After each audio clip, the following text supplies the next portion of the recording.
والعاقبة للمتقين والصلاة والسلام على رسوله محمد وآله وأصحابه أجمعين أما بعد فأعوذ بالله من الشيطان الرجيم بسم الله الرحمن الرحيم إن الصفا والمروة من شعائر الله صدق الله العلي العظيم وصدق رسوله النبي الكريم ونحن على ذلك لمن الشاهدين والشاكرين والحمد لله رب العالمين۔ حضرات، اس سے پہلے کہ کچھ آپ کے سامنے بیان کروں، مناسب ہی نہیں بلکہ بہتر و ضروری یہ سمجھتا ہوں کہ آقا نامدار مدینے کے تاجدار احمد مجتبی محمد مصطفیٰ صلی اللہ تعالیٰ علیہ وسلم کی بارگاہ بے کسمنا میں ایک بار بآواز بلند درود و سلام کا ہدیہ پیش کریں۔ پڑھیے اللہم صلی علی سیدنا مولانا محمد وعلی آل سیدنا و مولانا محمد وبارک وسلم صلو علیہ صلاۃ و سلام علیکہ یا رسول اللہ صلی اللہ تعالیٰ علیہ وسلم۔ اعلیٰ حضرت نے کہا ہے کہ حاجیوں آؤ شہنشاہ کا روزہ دیکھو، حاجیوں آؤ شہنشاہ کا روزہ دیکھو، کعبہ تو دیکھ چکے کعبے کا کعبہ دیکھو۔ پیارے مسلمانوں، اعلیٰ حضرت نے نبی کے روزے کو کعبے کا کعبہ کہا ہے۔ آخر وجہ کیا ہے؟ حاجیوں آؤ شہنشاہ کا روزہ دیکھو، کعبہ تو دیکھ چکے کعبے کا کعبہ دیکھو۔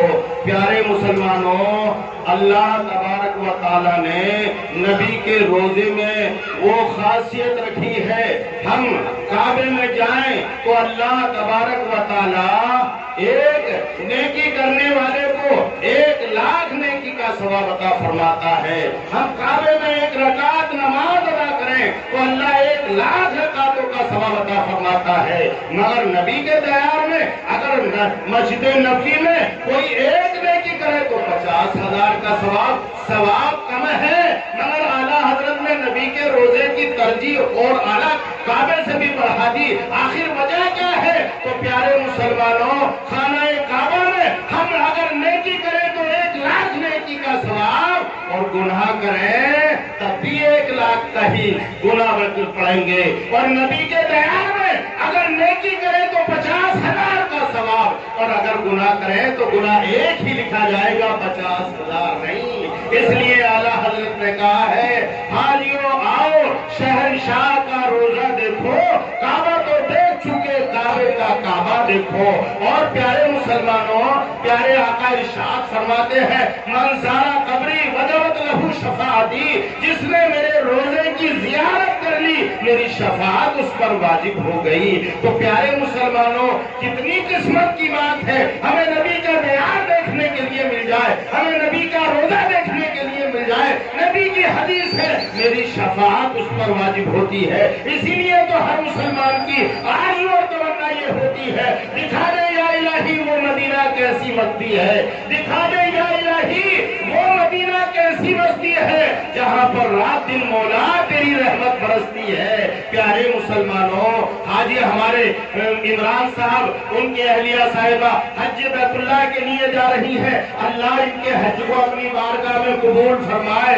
آؤ پیارے مسلمانوں، ایک حاجی ہے حج کرنے کے لیے جا رہا ہے، حج کر رہا ہے، خانہ کعبہ کا حج کر لیا، سب کام ارکان پورے کر لیے، پورے ارکان کرنے کے بعد، سارے کام مکمل کرنے کے بعد اب وہ خانہ کعبہ کے غلاف کو پکڑتا ہے، آنسو آنکھوں سے بہاتا ہے، اور اللہ کی بارگاہ میں رو رو کر عرض کر رہا ہے اے مولا، میں تیرے خانہ کعبہ کا طواف کرنے کے لیے آیا ہوں، میں تیرے گھر کا حج کرنے کے لیے آیا ہوں۔ اے پروردگار، حج میں 2 لفظ ہیں، ایک تو ہے دوسرا جیم ہے۔ حج میں 2 لفظ ہے، ایک حج ہے دوسرا جیم ہے۔ اے پروردگار، اگر ہے سے مراد میری حاجتیں ہیں، میری ضرورتیں ہیں، اور جیم سے مراد تیری جود و سخاوت ہے، تو اے پروردگار، رو رو کر عرض کر رہا ہے مولا کی بارگاہ میں، اپنی جود و سخاوت کی بنیاد پر میری تمام حاجتوں کو پورا فرما دے۔ اللہ اکبر، غیب سے آواز آتی ہے مانگنے والے، اور تیرا مانگنے کا انداز بڑا پیارا ہے۔ وہ حاجی خانہ کعبہ کا غلاف پکڑے ہے، رو رو کر عرض کر رہا ہے اے مولا، میں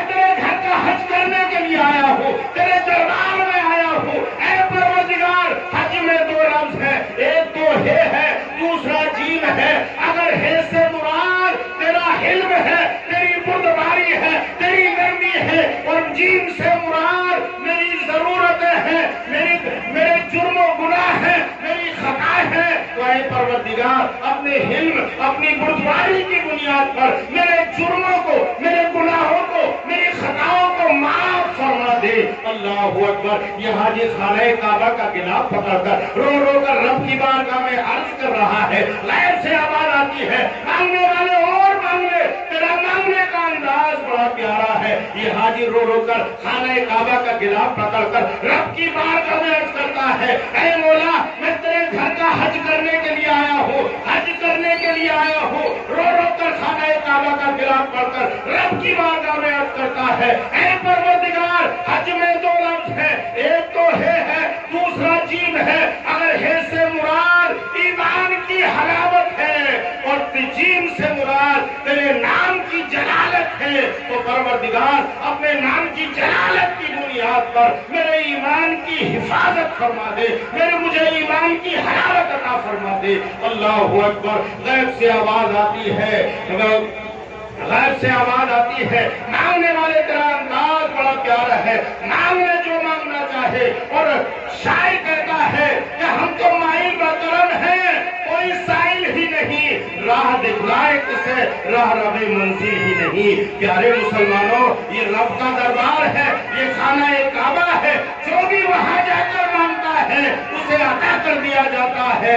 پیارے مسلمانوں، اللہ کا دربار ہے، وہاں نہ جائیں تو جائیں کہاں؟ ایک حاجی ہے بیچارہ، حج کرنے کے لیے جاتا رہا اور حج کرتا رہا، مگر جب وہ حج کر کے چلتا تو غیبی آواز آتی ہے، اے حاجی تیرا حج قبول نہیں ہے، اے حاجی تیرا حج قبول نہیں ہے۔ 14 سال مسلسل حج کرنے کے لیے جاتا رہا، مگر جب واپس آتا ہے غیبی آواز آتی ہے، اے حاجی تیرا حج ہماری بارگاہ میں قبول نہیں ہے۔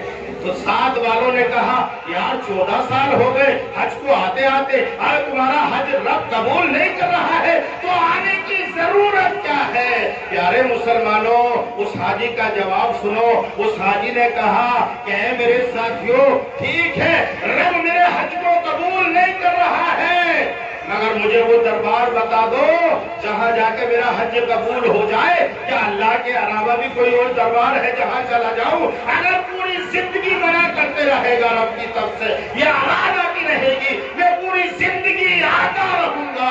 اتنا کہا تھا، اس کے عقیدے کو دیکھ کر رب کی بارگاہ سے آواز آتی ہے، اے حاجی ہم نے تیرے سارے حجوں کو قبول کر لیا ہے، اور 14 سال سے جو بھی حاجی آ رہا ہے اس کا حج ہم نے تیرے صدقے میں قبول کیا ہے، تیری وجہ سے قبول کیا ہے، تیرے حج کو بھی قبول کر لیا، اور جتنے لوگ آئے تھے سب کے حج کو قبول کر لیا۔ کوئی ضرورت نہیں انشاءاللہ اللہ تبارک و تعالی ہم سب کو حج بیت اللہ کی زیارت نصیب فرمائے۔ پروردگار ہم سب کو اور ہمارے عمران صاحب کے حج کو اللہ کی بارگاہ میں قبول فرمائے۔ باتیں تو بہت تھی، چاہتا تھا، مگر میں اپنے بھائی سے درخواست کروں گا کہ وہاں جائے تو حاجی ہمارا ہندوستان سے جاتا نا تو اس حال میں جاتا جب پیر قبر میں لٹک جاتے ہیں، مرنے کی تیاری ہو جاتی ہے، پوری زندگی اسی تیاری میں لیتا ہے، کھیت کا کوڑا سیدھا ہو جائے، مکان کا کوڑا سیدھا ہو جائے، پوری زندگی بچوں کے لیے مر جاتا ہے، اور جب قبر پیر میں لٹک جاتے ہیں تو حج کی تیاری۔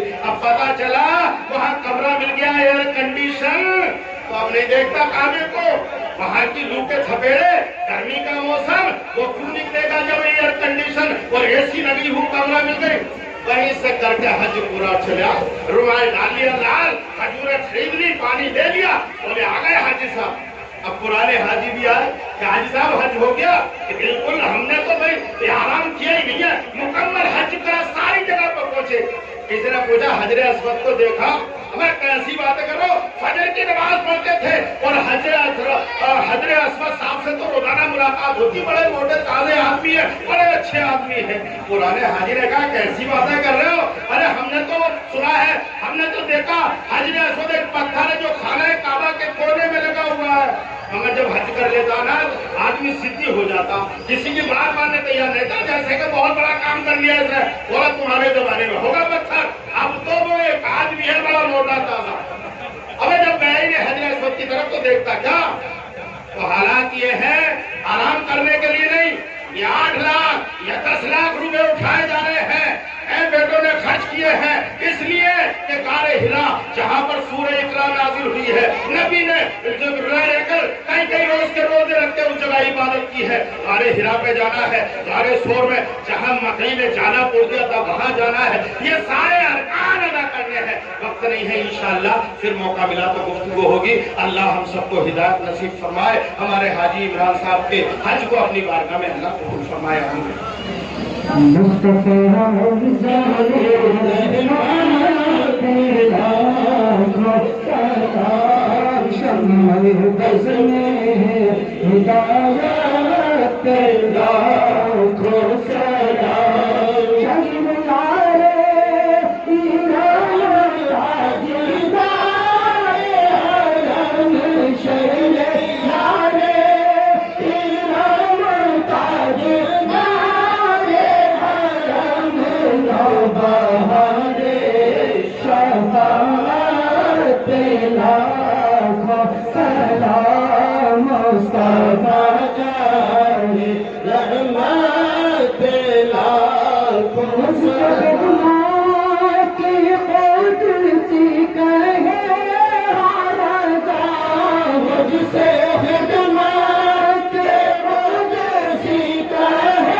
بسم اللہ الرحمن الرحیم. سبھی حضرات محبت کے ساتھ درود پاک پڑھیے.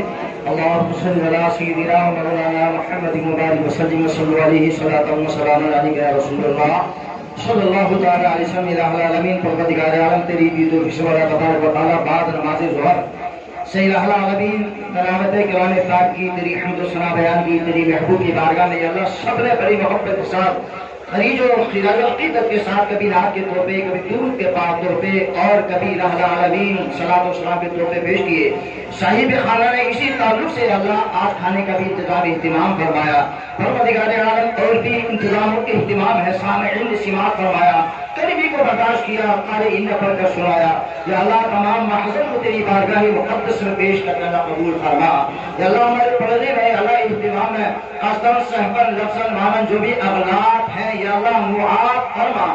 اپنی شاعر اپنی فضل و کرم سے، اپنی عطا سے یا اللہ جو تم نے ثواب عنایت کیا اس کا ثواب قوت خضرا میں آرام فرمانے والے آقا، لمبے لمبے ہاتھوں سے بھیک دینے والے داتا احمد مجتبی محمد مصطفیٰ صلی اللہ علیہ وسلم کی بارگاہ مقدس میں پیش کرتا قبول فرما۔ یہ اللہ کا ثواب، یہ اللہ صحابی صحابیات تابعین تمام تابعین کی بارگاہ میں پیش قبول فرما، تمام تیرے نیک بندگان یعنی بندوں کی بارگاہ میں پیش قبول فرما، ان کے توسل سے جمیع مسلمین اور مسلمات والمؤمنین والمؤمنات والاحیاء والاموات ہم سب کے دوست احباب رشتہ دار جتنے بھی تیرے بندے بندیاں خصوصی طور پر ہمارے حاجی صاحب کے والدین اور اس گھر سے جتنی بھی روحیں جا چکی ہیں خاندان سے سب کی، یہ اللہ اللہ کو پیش کرتے ہیں، اللہ سب کو قبول فرما۔ یہ اللہ اس مقدس موقع کی برکت سے آج میلاد شریف کی برکت سے مولا سب کی بے حساب مغفرت عطا فرما، سب کو اپنی اپنی قبروں میں خوشی عطا فرما، سب کی قبروں میں بہانے عطا فرما، سب کے اللہ کو مقامی زندگی میں جگہ عطا فرما۔ یہ اللہ اس میلاد شریف کی برکت سے جو بھی اس میں بیمار ہیں، کسی بھی بیماری میں مبتلا ہے، شفا کاملہ عاجل عطا فرما، گناہوں کی بیماری جو ہمیں دکھائی دیتی ان سے بھی ہمیں شفا کاملہ عاجل عطا فرما۔ یہ اللہ پریشانیوں میں صدوں کی طرف پیدا فرما، ہر مومن مسلمان کو اپنے گھر اپنے محبوب کے در پر حاضری کی بار بار سعادت نصیب فرما، ہم سب کی پریشانیوں میں صدوں کی طرف پیدا فرما۔ ہمارے حاجی صاحب حجاں صاحبہ جو حج کو جاری مولانا کی منزل میں آسانی عطا فرما، ارکان حج ادا کرنے کی سعادت نصیب فرما۔ یا اللہ جو وہاں پر جو چیزیں حرام و ناجائز اور تمام سے بچنے کی سعادت نصیب فرما۔ کہ اللہ یہ ان پڑھ ہے مولا کی رہنمائی پوری کرنے والا ہے، تمام گناہوں سے جن سے حج مردود ہوتا ان سے بچنے کی سعادت نصیب فرما۔ کہ اللہ جن سے حج مقبول ہوتا ہو تمام ان کے دل پر القاء فرما کر وہ تمام ارکان کو ادا کرنے کی سعادت نصیب فرما۔ کہ اللہ ہر مومن مسلمان کو، سب بھائیوں کو، سب بہنوں کو اللہ حج بیت اللہ کی سب کو اللہ زیارت نصیب فرما۔ تیرے محبوب کے صدقے میں اللہ ہم سب کی دعاؤں کو اپنی بارگاہ میں قبول فرما۔ وصلی اللہ تبارک و تعالی علی خیر خلقہ ونور عرشہ محمد وعلی آلہ واصحابہ اجمعین برحمتک یا ارحم الراحمین وحق لا الہ الا